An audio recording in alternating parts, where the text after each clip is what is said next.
बहुत बहुत स्वागत है मेरे इस चैनल पर दोस्तों।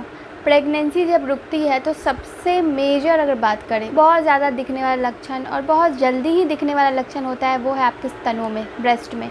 ये ब्रेस्ट में जो लक्षण दिखते हैं वो काफ़ी ज़्यादा और जल्दी दिखने लगते हैं और काफ़ी ज़्यादा भी होते हैं। मतलब ये कि बाकी तो जैसे किसी एक अंग में एक लक्षण दिख रहे हैं, लेकिन ओवरऑल ब्रेस्ट में बहुत सारे लक्षण दिखते हैं। चूँकि बहुत बड़ा कनेक्शन है इससे प्रेगनेंसी का, एक प्रेग्नेंट महिला का, कि इसमें मिल्क के सप्लाई को तैयार करना होता है, तो इसलिए ये प्रेगनेंसी रुकते के साथ ही इसमें हार्मोन्स का असर दिखना शुरू हो जाता है और अन्य प्रकार के लक्षण दिखते हैं। अगर पर्सनल एक्सपीरियंस से मैं अपनी बात कहूँ तो जो भी लक्षण मुझे दिखे हैं, जो भी बताए गए हैं कि ये प्रेगनेंसी के लक्षण होते हैं, वो सारे लक्षण मुझे दिखे हैं इस प्रेगनेंसी में मेरे। नाउ आई एम प्रेग्नेंट और मैंने वो 3rd मंथ तक बहुत सारे लक्षण दिखे इस बार। तो बहुत सारे लक्षण होते हैं, जैसे कि सबसे पहले जो लक्षण दिखता है वो होता है बिल्कुल टाइटनेस होना, हार्डनेस होना। एक अलग प्रकार की हार्डनेस होगी। नॉर्मली कभी भी लेडीज़ में ये हार्डनेस नहीं दिखती है, यानी कि ब्रेस्ट के जो स्किन्स होते हैं वो कभी भी इतने टाइट, कभी भी इतने हार्ड नहीं होते हैं। लेकिन जब प्रेगनेंसी कंसीव होती है तो एक अलग सी हार्डनेस उसमें दिखेगी। सेकेंड जो चीज़ होगा, हार्डनेस के साथ जब आप टच करना चाहोगे, आप देखोगे कि बहुत ज़्यादा भारीपन क्यों महसूस हो रहा है, तो टच करने पे आपको हल्का हल्का पेन भी महसूस होगा। कई महिलाओं को हल्के से थोड़ा ज़्यादा भी होता है, यानी कि टच करने के बाद उनको पेन महसूस हो रहा है। कई महिलाओं को क्या होता है कि ये हल्का हल्का सा पेन बिना टच किए हुए भी पहले महीने, दूसरे महीने में लगातार महसूस होते रहता है। तो बहुत सारी महिलाएं डर जाती हैं कि कहीं कोई प्रॉब्लम तो नहीं हो गई, लेकिन कोई प्रॉब्लम नहीं होती है। ये सिर्फ किस चीज़ के कारण होती है, तो ये आपके हार्मोन्स बनने के कारण होती है।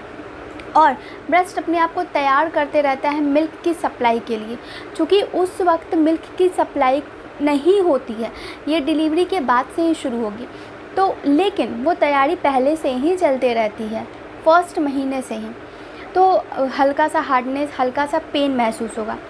निप्पल में सोरनेस महसूस होना, मतलब सोरनेस का अगर बात करें तो हल्का सा आपको तीखापन महसूस होगा। सोरनेस एक अलग चीज़ हो गई जो कि निप्पल्स में महसूस होती है। अब बहुत सारे सिम्टम्स धीरे धीरे दिखने शुरू होंगे।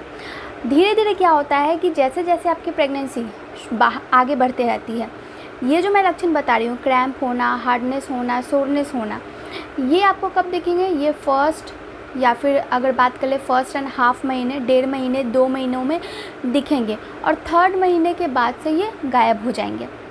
उतनी सोरनेस नहीं होती है, ना ही क्रैम्प होती है। अब धीरे धीरे जब आगे आपकी प्रेगनेंसी बढ़ते जाएगी तो आप देखोगे कि निपल्स का कलर में चेंज हो जाएगा या ब्रेस्ट के कलर्स में चेंज हो जाएगा। कालापन होना, ये भी हार्मोन्स के बनने के कारण होता है कि कालापन, डार्कनेस ज़्यादा होने लगती है। के साइज़ में इंक्रीज़ होना या फिर निपल के साइज़ में इंक्रीज़ होना, ब्रेस्ट में कालापन महसूस होना, निपल्स में परतें जमना, मैल के डस्ट के परतें जमने लगती हैं, उसको साफ़ करना पड़ता है। अदरवाइज़ डिलीवरी के बाद बहुत प्रॉब्लम होता है। जब आप ब्रेस्ट फीड करवाओगे बच्चे को तो इसको निकालना पड़ता है। उसके बाद क्या होता है कि वेन्स जो हैं, नसें जो हैं ब्रेस्ट के, वो दिखने शुरू हो जाएंगे, बिल्कुल आँखों से विजिबल रहेंगे।